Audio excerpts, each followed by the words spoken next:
This place is huge! Metal Garden is a first-person shooter that's inspired by shooter games of the 2000s. The game was released back in March of this year, created by indie dev studio Tenera Soft. This is a tightly compact game with a huge emphasis on exploration as you, the player, tries to escape from this megastructure. We are a wandering nomad of sorts, and our objective is to simply escape. After our mech had broken down, grabbing our knife and gun, we proceed on foot. Eventually, we come across what is a group of dead cheetah men. What on earth? According to this PDA we found, it seems the cheetah men had found a way to escape this place.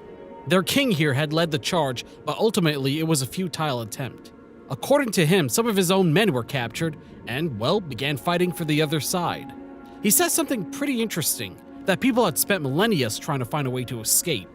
That there were generations who were born here and die in this prison. So, this place was built a very long time ago. With the information we gathered, we set off to find this exit.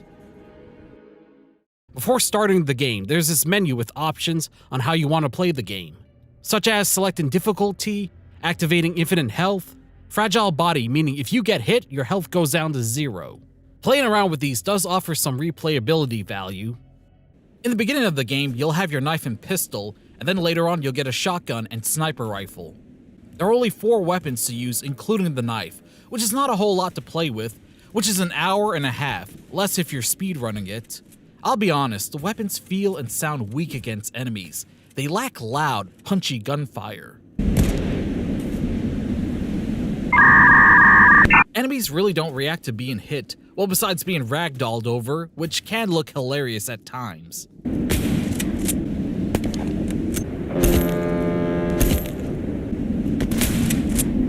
You can use grenades. They do a good job of clearing out groups of enemies when thrown properly, and what I mean by that is that at times, when throwing them, they tend to stick to walls or other surfaces rather than bouncing.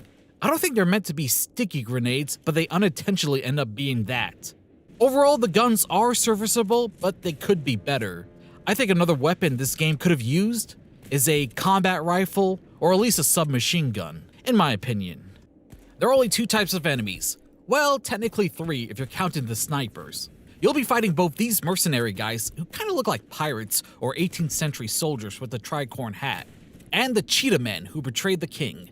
The mercs are armed with both handgun and knife, and they could get a little stabby if they get too close. That's not a knife. That's a knife. The cheetah men are armed with these big-ass cleaver swords, and they power walk towards you to close the gap and take a big swing. For the snipers, well, there's nothing much to say about them. You see the laser, you duck or dodge the fire. There really isn't much to the AI of the enemies. They just walk towards you with no tactics, no cover, or sense of self-preservation. At least with the cheetah men, they have to get close to you in order to use their swords.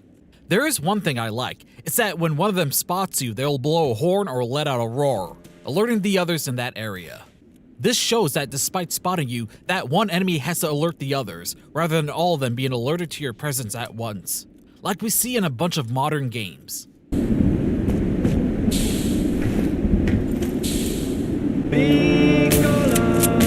There's this cool feature when it comes to the health bar.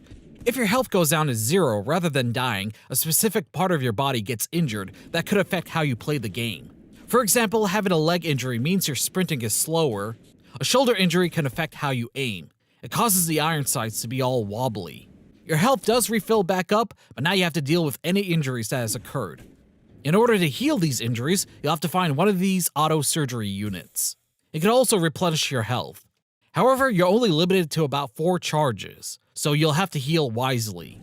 There's also the typical health packs that give you back some of your health. This system reminds me of Deus Ex, how injured parts of your body can affect gameplay, and that you'll need to use a medical bot to heal those injuries.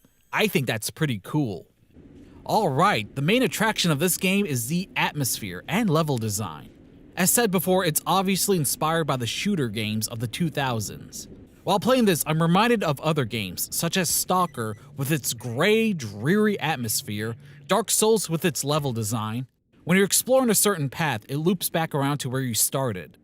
The game I believe the devs took inspiration from the most is Killzone, which was released on the PS2. The way both games look, the atmosphere, the graphics, it's pretty much the same. Even the Hellgas pistol looks similar to the pistol in this game. I've read posts about this game being compared to Blame, where the scale of the world is unbelievable, where the character of Killy is like a tiny speck of dust in the larger universe. Also included in the levels is platforming, and there's plenty of that here. There's this one part in the game where it involves platforming on these giant grinding wheels. There's another part in the game where you're in this large area and have to hit switches to raise catwalks, get onto moving platforms, jump to other areas without falling. For the story, there's really nothing much to it, at first at least. We'll be fighting our way through this massive and decaying megastructure for the most part. Bringing up the PDAs again, they do offer some clues into the story. According to this one, these megastructures were built over the ruins of old states and kingdoms. So this is a world where it's constantly building upon itself, that it is ever so expanding. Later on, we come across a dead merc, and we can actually connect to his brain via neural interface and viewers' memories. From the merc's POV, this is a meeting of executives of the Central Cyrenin mining group. This meeting is about the escape tunnel and how they want to blow it up.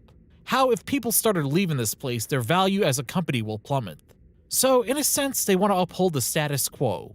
My guess is that word got out about the escape tunnel, and that's why the cheetah men attacked. Moving along, we come across this massive dam, and I mean it's massive. It's got to stretch for miles on end.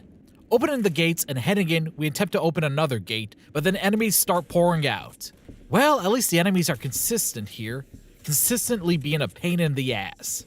After defeating them, going through the gate, this area consists of a patch of forested area and this huge lake.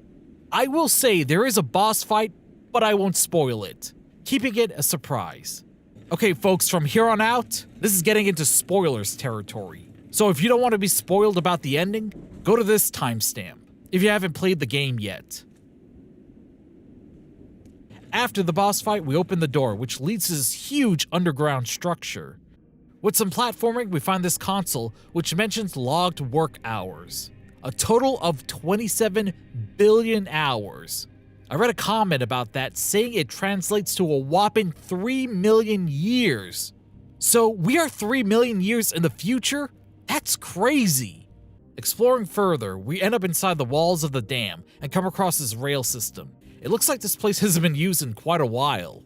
We find ourselves in this place. In the middle is this red spherical object. What is that?